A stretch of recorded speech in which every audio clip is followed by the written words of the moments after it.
Bonjour à tous et bienvenue sur Maroc 24. Assurez-vous de vous inscrire et d'activer les notifications pour rester informé de toutes nos nouvelles vidéos. Aujourd'hui, le 15 mai 2024, nous vous informons d'une passe d'armes imminente entre le Maroc et l'Algérie à Caracas. Le Maroc, représenté par son ambassadeur permanent à l'ONU, Omar Hilal, se prépare à participer au séminaire régional du C24 pour les Caraïbes, qui se tiendra du 14 au 16 mai à Caracas, au Venezuela. Côté algérien, une délégation conduite par l'ambassadeur Amar Benjama s'est déplacée mardi à Caracas. Restez avec nous pour plus de détails. Une importante délégation marocaine, conduite par l'ambassadeur représentant permanent du Maroc à l'ONU, Omar Hilal, prend part, du 14 au 16 mai courant, au séminaire régional du C24 pour les Caraïbes, qui se tient à Caracas, au Venezuela. La délégation marocaine est composée notamment de M. Redouane Husseini, directeur des Nations Unies et des organisations internationales, au ministère des Affaires étrangères, de la coopération africaine et des Marocains résidant à l'étranger. Ce séminaire sera l'occasion pour la délégation marocaine d'informer les membres du comité et les autres participants des derniers développements de la question du Sahara marocain, notamment l'appui retentissant de la communauté internationale à l'initiative marocaine d'autonomie, avec le soutien de plus de 107 États membres, l'ouverture d'une trentaine de consulats généraux à Laayoune et Dakhla, confirmant la marocanité du Sahara, ainsi que le développement socio-économique et infrastructurel sans précédent que connaissent les deux régions du Sahara marocain.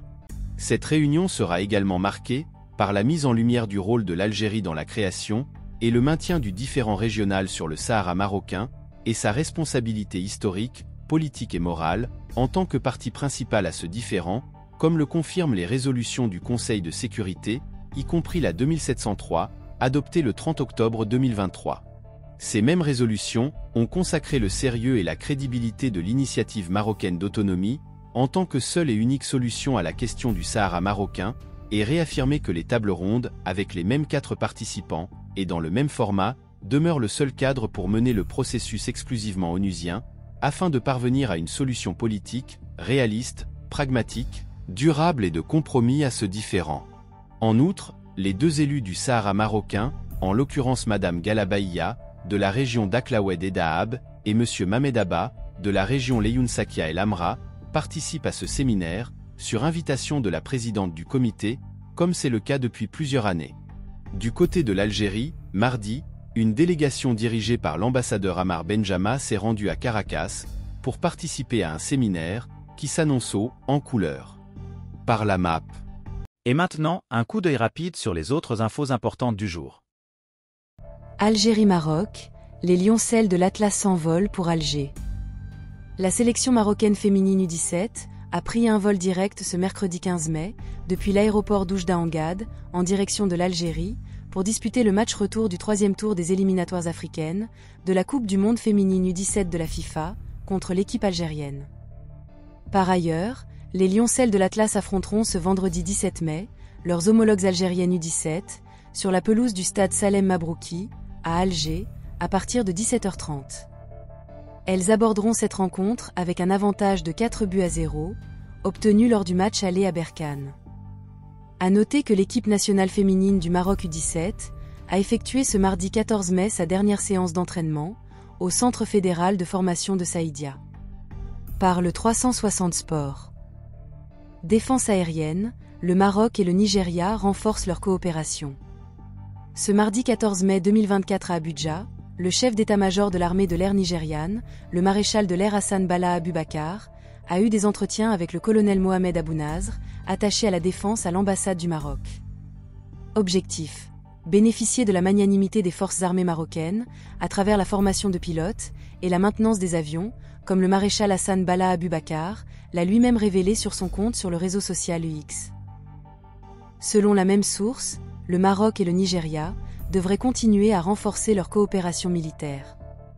Au plan africain, le Nigeria fait actuellement partie des pays amis du Maroc, avec notamment le projet de gazoduc commun, qui est dans le pipe depuis décembre 2016, et dont la construction doit incessamment commencer, à en croire les indiscrétions régulièrement rapportées dans les médias africains, source, Maroc Hebdo. La France se prépare à l'éventualité d'une guerre entre le Maroc et l'Algérie, l'Express.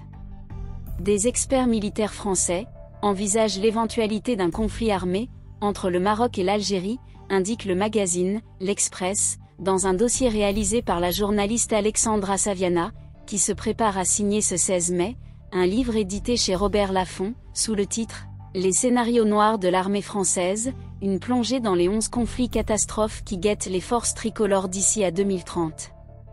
Fait curieux, l'auteur de l'enquête et du livre met sur la table le scénario d'une attaque algérienne en 2025, sur le port de Toulon, qui abrite une importante base navale, sous-marins et navires de guerre confondus. À la lumière de ces premiers éléments, il apparaît que l'Algérie est en position d'agresseur. Mais l'Algérie a-t-elle la capacité d'enclencher une guerre contre le Maroc ou plus encore la France?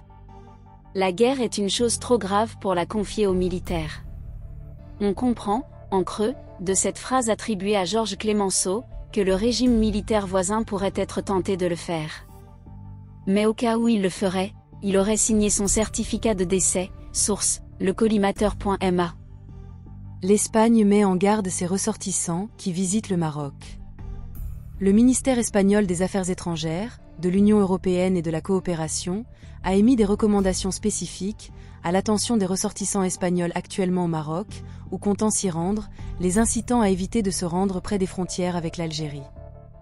Bien que le Maroc soit considéré comme un pays sûr pour les voyageurs, le ministère espagnol met en garde contre certaines zones qui pourraient présenter des risques, notamment des agressions terroristes ou des attaques violentes, ciblant les intérêts occidentaux et les citoyens, en particulier sur les routes, dans les lieux publics comme les marchés, et surtout dans les zones rurales isolées. Ces avertissements sont motivés par l'instabilité persistante dans la région sahélienne voisine et le contexte international actuel. Cependant, le ministère espagnol des Affaires étrangères souligne que ces zones à risque ne sont pas considérées comme hautement dangereuses. Il conseille tout de même d'éviter les zones militaires, où les photographies et vidéos sont interdites, ainsi que les zones désertiques non balisées, en raison du risque potentiel de franchissement non autorisé, sans avertissement préalable de la frontière algérienne. Le 29 août dernier, un incident tragique s'est produit, lorsque la marine algérienne a ouvert le feu avec des armes lourdes sur 4 jeunes vacanciers, dont 3 franco-marocains et un marocain, qui s'étaient égarés sur leur jet-ski dans les eaux maritimes algériennes, près de la station balnéaire de Saïdia. 2 Marocains avaient été tués par les militaires algériens. Cet événement tragique souligne l'importance de prendre des précautions supplémentaires lors de voyages dans la région.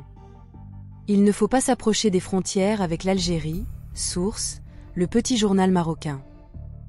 Pour rester informé, je vous invite à regarder les vidéos Maroc 24 qui s'affichent sur votre écran.